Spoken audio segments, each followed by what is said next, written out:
आज सोमवार व्रत कथा। एक साहूकार बहुत ही धनवान था। उसको धन आदि में किसी प्रकार की कोई कमी नहीं थी, परंतु पुत्र न होने के कारण वह अत्यंत दुखी था। वह इसी चिंता में रात दिन रहता था और पूजन किया करता था। सायंकाल को शिव जी के मंदिर में जाकर दीपक जलाया करता था। इसके उसके इस भक्ति भाव को देखकर एक समय श्री पार्वती जी ने शिव जी महाराज से कहा कि हे महाराज, यह साहूकार आपका अत्यंत भक्त है और सदैव आपका व्रत और पूजन बड़ी श्रद्धा से करता है, अतः इसकी मनोकामना पूर्ण करनी चाहिए। शिव जी ने कहा कि हे पार्वती जी, यह संसार कर्म क्षेत्र है। जैसे किसान खेत में जैसा बीज बोता है वैसा ही फल काटता है, उसी तरह इस संसार में जो जैसा कर्म करते हैं वैसा ही फल भोगते हैं। पार्वती जी ने अत्यंत आग्रह से कहा कि महाराज, जब यह आपका ऐसा भक्त है और यदि इसको किसी प्रकार का कोई दुख है तो आपको अवश्य दूर करना चाहिए, क्योंकि आप तो सदैव अपने भक्तों पर दया करते हैं, उनके दुखों को दूर करते हैं। यदि आप ऐसा नहीं करेंगे तो मनुष्य क्यों आपकी सेवा व्रत पूजा करेंगे। पार्वती जी का ऐसा आग्रह देख शिव जी महाराज प्रसन्न होकर कहने लगे, हे पार्वती, इसके कोई पुत्र नहीं है। इसी पुत्र चिंता में यह अति दुखी रहता है। इसके भाग्य में पुत्र न होने पर भी मैं इसको पुत्र की प्राप्ति का वर देता हूँ, परंतु वह केवल 12 वर्ष तक ही जीवित रहेगा। इसके पश्चात वह मृत्यु को प्राप्त होगा। इससे अधिक मैं और कुछ इसके लिए नहीं कर सकता।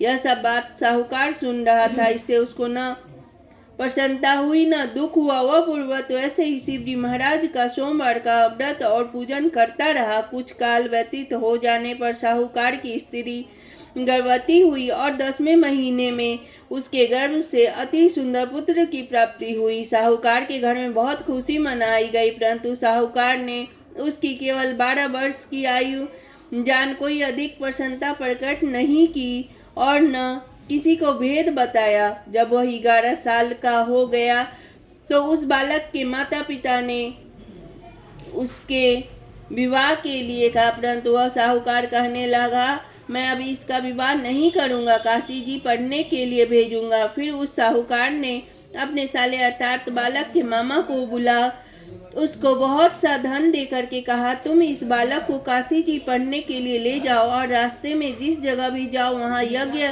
करते, दान देते तथा ब्राह्मणों को भोजन कराते हुए जाओ। इस प्रकार वह दोनों मामा भांजे सब जगह यज्ञ करते और ब्राह्मणों को भोजन कराते जा रहे थे। रास्ते में उनको एक शहर पड़ा। उस शहर के राजा की कन्या का विवाह था और दूसरे राजा का लड़का जो विवाह के लिए बारात लेकर आया था वह आँख का काना था।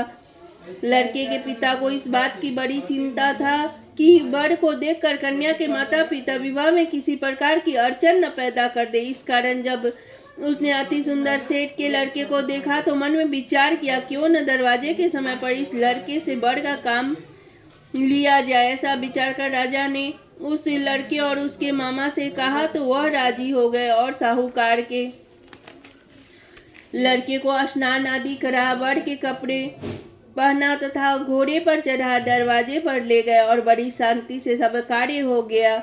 अब वर के पिता ने सोचा, यदि विवाह कार्य भी इसी लड़के से करा दिया जाए तो क्या बुराई है। ऐसा विचार कर और उसके मामा से कहा, यदि आप फेरो और कन्यादान का काम करा दे तो बड़ी कृपया होगी और हम इसके बदले में बहुत कुछ धन देंगे।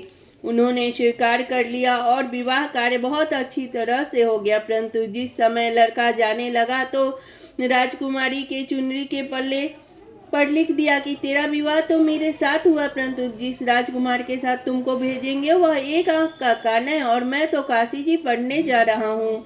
उस राजकुमारी ने जब अपनी चुनरी पर ऐसा लिखा पाया तो उसने राजकुमार के साथ जाने से इनकार कर दिया और कहा कि यह मेरा पति नहीं है, मेरा विवाह इसके साथ नहीं हुआ, वह तो काशी जी पढ़ने गया है।